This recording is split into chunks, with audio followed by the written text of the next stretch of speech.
Here in Sydney's gritty inner west, a fantastical fusion is taking Shakespeare's classic The Tempest on a wild ride from the Elizabethan period through to the Victorian era, all with the aid of some extravagantly engineered equipment.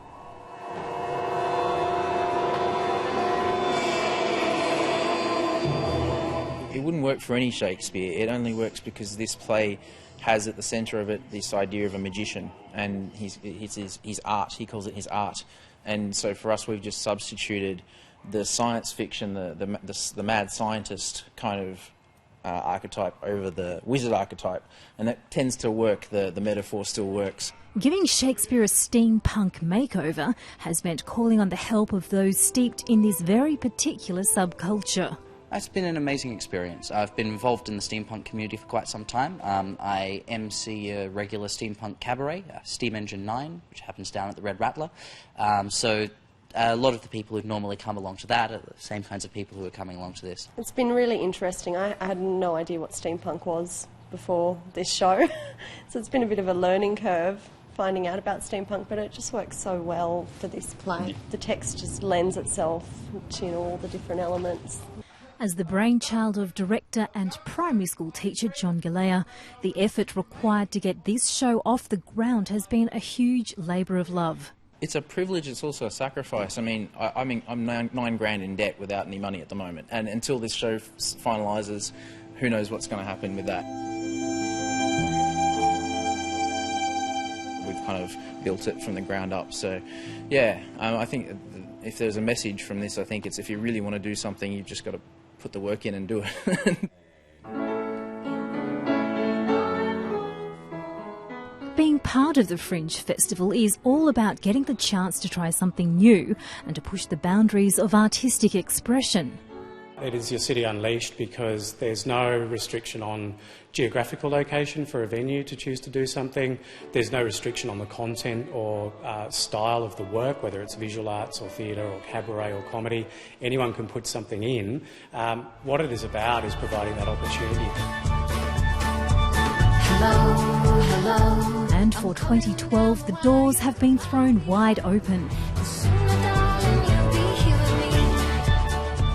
With the event now in its third year, organisers have opted for an open access model, where artists and venues who generate their own ideas are assisted in staging shows under the umbrella of the Fringe Festival. You only took a tiny little piece of my heart. It's a bottom-up approach, if you like. It's not the festival saying, here's how we think the festival should look and what it should be about, and that's how you're allowed in. It's we want to hear from you and what your city needs to look like, and we'll provide the opportunity for you to do it. I think that's the great thing about the Fringe. We can really support emerging and local artists and younger artists as well, and give them the chance to show their work.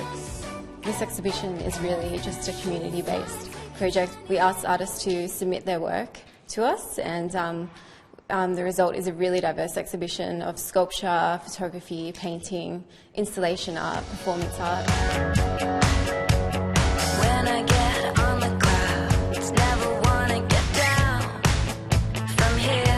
One of the key elements for this year's major visual arts exhibition was a desire for the works to provide a more tangible experience. We don't want people just to come in and see the work and go. We want to leave them with an experience and having felt like they come out of it with something.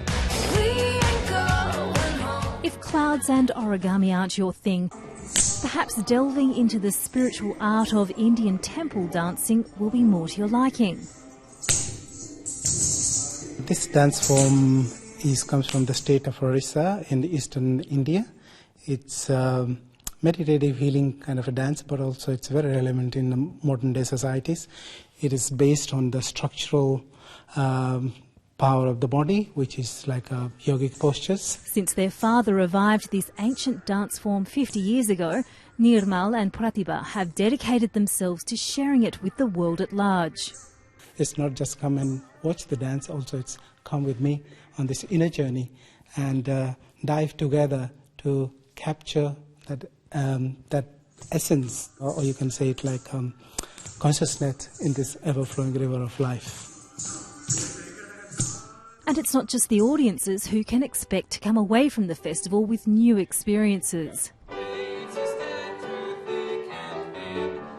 with the artists themselves, it's really interesting to see I guess the learning process for a lot of them when they're involved with the festival, because a lot of them are actually involved doing this sort of thing for the first time, and it's a steep learning curve for some of them, and they come out of it, a little bit wiser for the experience. It may be a little rough around the edges, but with surprise packet shows waiting to be discovered in every corner of the city, there's sure to be something for everybody at this year's Sydney Fringe Festival.